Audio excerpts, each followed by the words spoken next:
Assalamualaikum warahmatullahi wabarakatuh. Apa kabar? Semoga kalian selalu sehat dan berada dalam keberkahan Allah Subhanahu wa taala. Alhamdulillah, pada video kali ini kita akan belajar pelajaran kelima di kelas 4 dengan materi Aku Cinta Nabi dan Rasul, dengan submateri Kisah Teladan Nabi Ayub alaihissalam. Sebelum kita memulai pembelajaran kita, mari kita awali belajar kita dengan membaca bismillah bersama-sama. Bismillahirrahmanirrahim. Adapun tujuan pembelajaran kita kali ini adalah setelah kalian menonton video ini, kalian diharapkan mampu memahami kisah Nabi Ayub alaihissalam, mampu menjelaskan kisah Nabi Ayub alaihissalam, mampu mengambil pelajaran hikmah keteladanan dari kisah Nabi Ayub alaihissalam. Anak-anak sekalian, perlu diketahui bahwa Nabi Ayub alaihissalam adalah anak Is bin Ishak bin Ibrahim alaihissalam. Beliau seorang nabi yang sangat kaya sekali, mempunyai ternak yang bermacam-macam seperti sapi, kambing, kuda, keledai, unta, dan lain sebagainya. Beliau seorang yang baik hati, suka mengeluarkan harta bendanya untuk membantu fakir miskin, yatim piatu, memuliakan tamu, dan sebagainya. Kekayaannya itu tidak melalaikannya ibadah kepada Allah Subhanahu wa taala. Kekayaan yang melimpah-limpah itu tidak menyebabkan ia menjadi sombong dan lupa kepada orang-orang yang miskin. Walaupun ia seorang yang kaya, namun kehidupannya tidak berlebih-lebihan. Bahkan semakin kaya, semakin bertambah taatnya kepada Allah Subhanahu wa taala.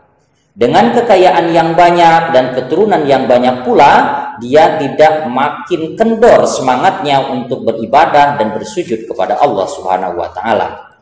Setiap orang yang beriman dan taat beribadah, setan selalu mencoba menggodanya. Demikian pula akan halnya terhadap Nabi Ayub alaihissalam. Dengan berbagai cara dan akal bulus, setan mencoba membujuknya dan merayu-rayu dan dengan senjata yang ampuh agar Nabi Ayub alaihissalam dapat bergeser dari imannya dan dari ibadahnya. Adapun cobaan Allah kepada Nabi Ayub alaihissalam diantaranya adalah yang pertama, harta bendanya habis, sehingga Nabi Ayub yang tadinya kaya raya lama-kelamaan menjadi miskin. Hal ini tidak menggoncangkan keimanannya, karena beliau senantiasa ingat bahwa semua manusia lahir ke dunia tidak membawa apa-apa.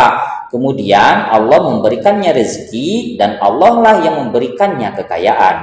Dan kepada Allah harta benda itu kembali, yakni Allah lah yang mengambil kembali harta itu. Dari ujian ini, luluslah Nabi Ayub. Beliau tidak bergeser sedikit pun imannya dan ibadahnya kepada Allah. Kemudian Allah mengujinya lagi. Anak-anaknya yang banyak itu sekarang banyak pula yang meninggal. Dari saat ke saat cobaan dan ujian itu terus berjalan. Cobaan ini tidak mempengaruhi diri Nabi Ayub. Beliau ingat bahwa manusia semula dari Allah kemudian kembali kepadanya. Termasuk dirinya akan kembali pula kepadanya.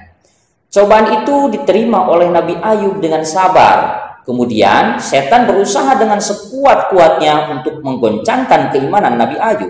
Dan Allah mengujinya dengan memberikan penyakit yang dahsyat, penyakit yang tidak sembuh-sembuh, yakni penyakit kulit, bisul, panas, dan gatal, sehingga orang-orang menjauhinya. Bahkan mereka membuang Nabi Ayub alaihissalam ke padang pasir yang jauh dari keramaian penduduk karena takut tertular penyakit. Tetapi Nabi Ayub tetap tenang dan sabar, tidak pernah mengeluh karena sakit itu. Dan segala ibadah yang dikerjakannya sebagaimana waktu sebelum sakit ia kerjakan dengan bertambah khusyuk. Setan pun putus asa karena dengan cara apapun tidak berhasil menggoda Nabi Ayub alaihissalam. Walau bagaimanapun sakit yang dideritanya, imannya tidak bergeser sedikit pun. Maka setan mencari jalan yang lain untuk memperdaya istri Nabi Ayub supaya berkurang menjaga suaminya. Pada suatu hari istri Nabi Ayub enggan melayani beliau. Nabi Ayub menjadi marah kepada istrinya dan berujar, "Jika aku sembuh pasti kupukul 100 kali." Dan Nabi Ayub berdoa kepada Allah Subhanahu wa taala sebagaimana tertera dalam Al-Qur'an.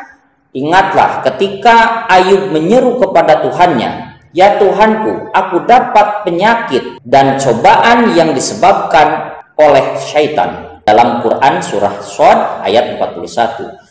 Lalu kemudian doa Nabi Ayub tersebut dikabulkan oleh Allah Subhanahu wa taala dan Nabi Ayub pun sembuh dari penyakitnya dan harta kekayaannya pun kembali seperti sedia kala. Juga keluarganya sehat-sehat seperti sedia kala. Sebagaimana firman Allah Subhanahu wa taala dalam surah Al-Anbiya ayat ke-28, "Maka kami kabulkan doanya, lalu kami lenyapkan penyakit yang ada padanya dan kami kembalikan keluarganya kepadanya." Allah Subhanahu wa taala memperlihatkan keimanan Nabi Ayub alaihissalam yang tidak sedikit pun bergeser walaupun musibah dan cobaan bertubi-tubi, sehingga setan menjadi kalah dan tidak berdaya. Sewaktu Nabi Ayub berdoa meminta sembuh, Allah berfirman sebagaimana tertera di dalam Al-Qur'an, "Hentakkanlah atau injakanlah dengan keras kakimu ke atas bumi, niscaya terbit di sana mata air yang sejuk.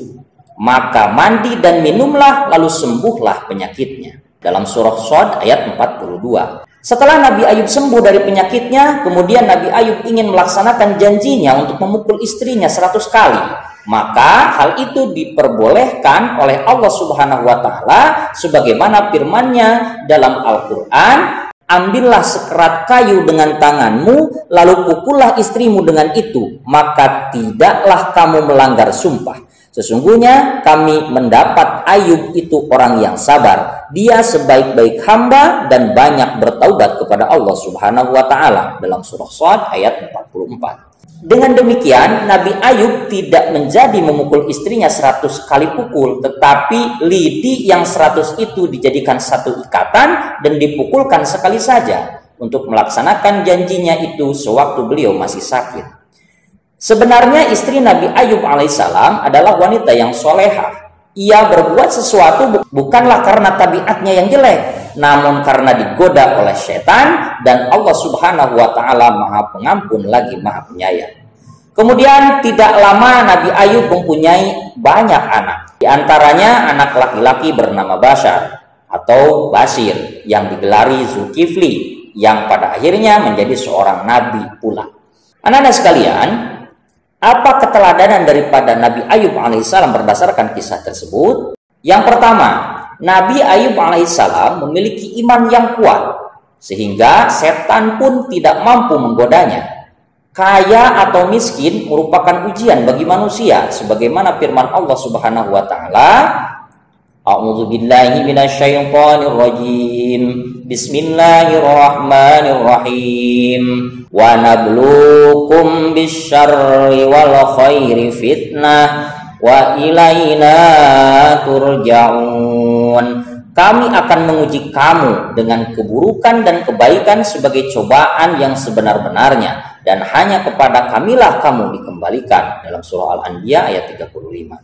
Kemudian yang kedua, Nabi Ayub alaihissalam baik ketika kaya raya atau ketika miskin senantiasa taat kepada Allah, selalu bersyukur. Bahkan ketika ia jatuh miskin, harta yang ada selalu ia sedekahkan. Ia yakin bahwa orang miskin yang bersedekah lebih mulia di sisi Allah, dan sebaliknya orang yang kaya namun kikir adalah orang yang paling hina di sisi Allah Subhanahu wa taala. Yang ketiga, Nabi Ayub alaihissalam adalah seorang hamba yang sangat sabar. Sabar menghadapi segala ujian dan cobaan, sehingga segala ujian dan cobaan yang ditimpakan kepada beliau kemudian menjadi indah pada akhirnya, di mana Allah mengganti segala sesuatu yang hilang daripadanya, baik itu harta, benda maupun keluarga. Bahkan salah satu di antara keluarganya, yaitu yang bernama Bashar, yang digelari Zulkifli, menjadi salah seorang nabi dan rasul.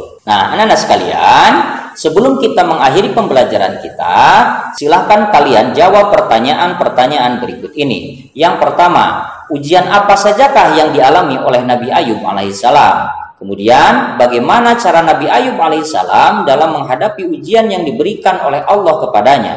Dan yang terakhir, silakan kalian tuliskan 3 keteladanan dari Nabi Ayub alaihissalam. Demikianlah pembelajaran kita kali ini, semoga bermanfaat, dan mari kita akhiri pembelajaran kita dengan membaca alhamdulillah bersama-sama. Alhamdulillahirabbil alamin. Wassalamualaikum warahmatullahi wabarakatuh.